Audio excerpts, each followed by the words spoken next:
Yo la famille, récemment Antoine Camboire a dit qu'il voyait Mustapha Mohamed plus bas dans la hiérarchie par rapport à un Delors ou un Ganago. Par contre hier face à Lyon, Mustapha Mohamed a commencé titulaire. Pour moi, il n'y a pas de sens. Qu'est-ce que vous en pensez? Dites-le moi dans les commentaires, lequel des trois est votre préféré. Je vais vous donner mon avis dans cette vidéo, il y a beaucoup de choses à dire. Et à la fin, vous verrez quel joueur doit commencer en numéro 9 selon moi au FC Nantes. C'est parti! Avant de commencer la famille, n'hésitez pas à liker, à commenter et à vous abonner. On est presque à 4000 abonnés, on est à ça. Donc n'hésitez pas à vous abonner s'il vous plaît la famille. Vous êtes plus de 70% à regarder mes vidéos sans être abonné. Donc abonnez-vous les amis. Donc au FC Nantes, le poste de numéro 9, ça tourne beaucoup. Je vous l'ai dit hier, Mustapha Mohamed a commencé titulaire face à Lyon. Face à Nice et face au Paris Saint-Germain, c'était Ganago. Face à Lens, c'était Delors. Et face à Rennes, c'était Delors et Ganago. Donc voilà, ce poste de numéro 9, c'est vraiment un chantier pour Antoine Camboire et pour le FC Nantes. Donc pour moi, il faut vraiment installer quelqu'un en numéro 9. Et on va voir les 4 joueurs potentiels qui peuvent prétendre à ce poste de numéro 9 selon moi. On commence par un joueur qui joue plus sur le côté, mais j'ai vu que sur Twitter, il y en avait qui voulaient le voir en tant que numéro 9, c'est Evan Guessant. Donc Evan Guessant, cette année en Ligue 1, c'est 28 matchs, 2 buts, 2 passes décisives et 2 cartons jaunes. Il a commencé moins d'un match sur 2 en tant que titulaire et il a joué à peu près 44% des minutes du FC Nantes. Comme vous pouvez le voir sur sa hitmap, c'est vraiment un joueur qui joue beaucoup côté droit, donc c'est un pur ailier selon moi, mais il est un petit peu grand, etc. Donc il pourrait jouer numéro 9. Pour moi, s'il jouerait numéro 9, il faudrait qu'il soit avec un autre attaquant à côté de lui, avec un Delors ou un Mustapha Mohamed, quelqu'un qui lui serve d'appui, parce que s'il est tout seul en pointe, je pense que c'est beaucoup trop léger, il n'a pas l'étoffe d'un numéro 9. Et quand on regarde ses statistiques, du coup, on peut voir qu'en stats offensives, il marque pas beaucoup de buts, c'est tout ce qui est rouge en haut. Les stats de passe sont plutôt bonnes, c'est la seconde partie. Et la troisième partie, c'est la plus intéressante, c'est qu'il est meilleur défensivement que la plupart des autres ailiers des 5 grands championnats. Par exemple, en duel aérien, il gagne à peu près 2,07 duels aériens par match, ce qui est mieux que 97% des ailiers du top 5 européen. Donc ça, c'était le premier. Evan Guessant, pour moi, il peut pas rentrer dans ce débat. Je sais que sur Twitter, il y en a beaucoup qui veulent le voir numéro 9. Pour moi, c'est pas le cas. Comme je vous l'ai dit, s'il devait jouer en numéro 9, pour moi, ce serait dans un 4-4-2 à côté d'un autre attaquant pour qu'il puisse tourner autour.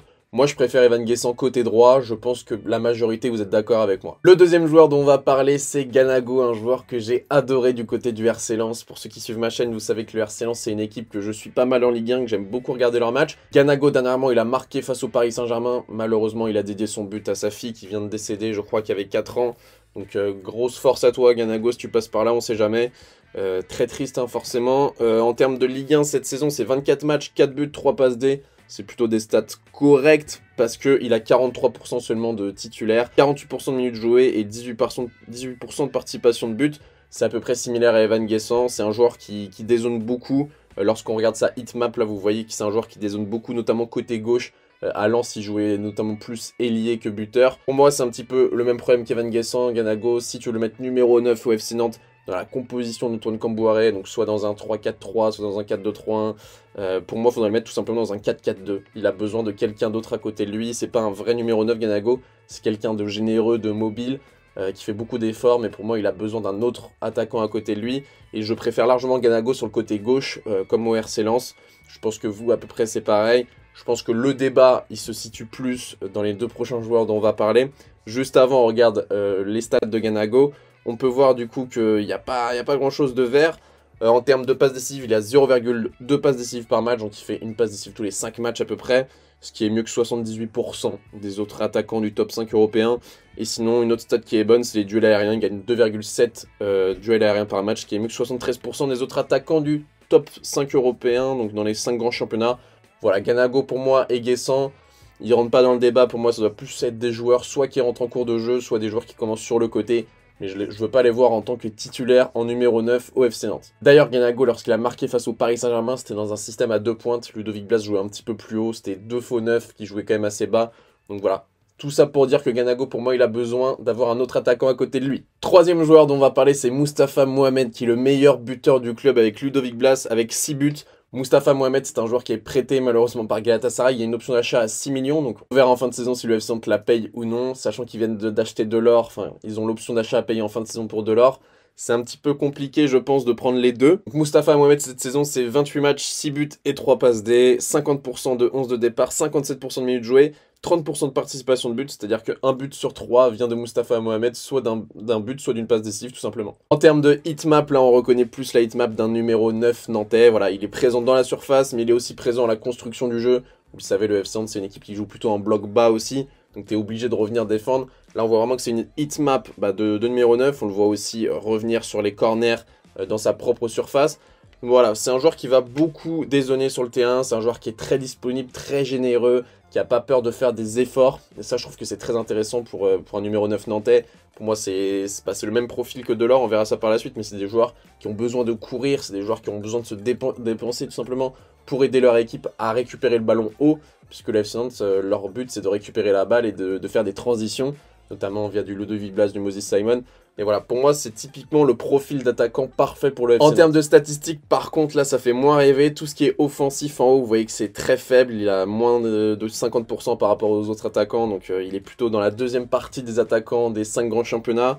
En termes de passes, là, c'est catastrophique. C'est du rouge, donc il fait pas beaucoup de passes. C'est un vrai buteur.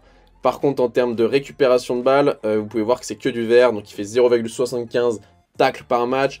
Il fait 0,3 interceptions par match, il fait 0,9 blocs par match, 1,84 de récupération et 3,69 de duels aériens gagnés. Donc voilà, c'est vraiment un attaquant, comme je vous l'ai dit, qui est généreux, qui récupère des ballons et qui aide son équipe à récupérer le ballon dans la moitié de terrain adverse. Donc c'est un joueur très précieux défensivement. Dernier joueur qui postule à ce rôle d'attaquant au FC Nantes, c'est bien sûr Andy Delors, qui est dans les 10 meilleurs buteurs en activité de Ligue 1. Je vous ai mis le classement et donc il est 6ème avec ses 65 buts.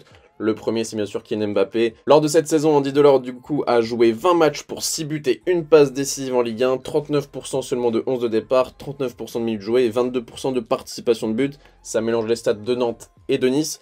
Côté nantais, il est à 9 matchs pour 2 buts, mais 0 en Ligue 1. Les 2 buts, c'était 2 pénaltys d'ailleurs face au RC Lens en Coupe de France, lors d'un match qui a été tout simplement huis clos, pardon, je ne trouvais plus le mot.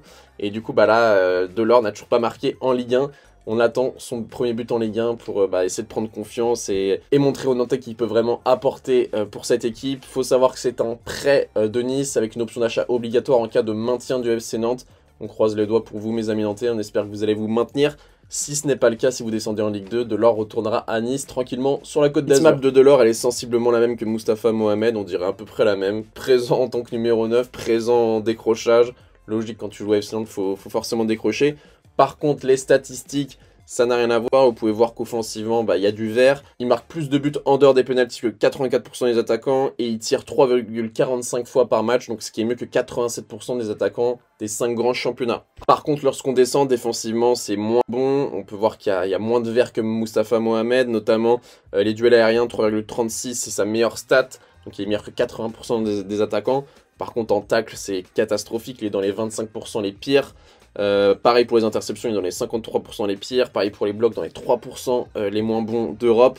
Donc offensivement, Delors est largement meilleur que Mustapha Mohamed. Par contre défensivement, Mustapha Mohamed est 20 fois meilleur. Maintenant qu'on a vu toutes ces statistiques, les amis, je vais pouvoir vous donner mon avis. Pour moi, donc, il y a 2 joueurs qui rentrent en concurrence pour ce poste. Dans un premier temps, Andy Delors et le deuxième, Mustapha Mohamed. Comme je vous l'ai dit, Ganago et Guessant, pour moi, c'est des cas à part. C'est plus des seconds attaquants que des vrais numéros 9 pour le FC Nantes. Maintenant, lequel je préfère entre Mustapha Mohamed et Delors?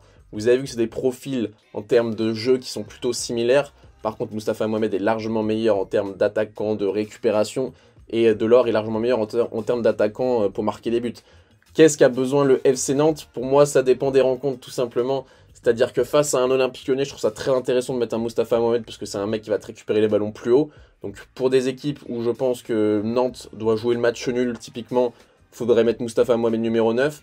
Et lors des équipes donc de la deuxième partie du championnat, à partir de la 10e place, je pense qu'il faut mettre Andy Delors titulaire. Il faut qu'il enchaîne les matchs, tout simplement, Andy Delors. Pourquoi pas aussi tenter une association Mustapha Mohamed-Andy Delors dans le futur? Ça me semble compliqué comme profil à compléter, mais pourquoi pas tester? Mais pour moi, Andy Delors doit encore plus enchaîner les matchs. Pour moi, il doit jouer au moins 70% des matchs titulaires et Mustapha Mohamed 30%. Pourquoi aussi? Parce que Mustapha Mohamed, c'est un joueur prêté. Donc, faut pas trop miser dessus. Je pense pas que le FC Nantes va lever son option d'achat de 6 millions à la fin de saison, vu qu'ils viennent de prendre Andy Delors mercato d'hiver. Donc, pour moi, la conclusion, c'est qu'Andy Delors doit jouer face aux équipes plutôt où Nantes va jouer la victoire.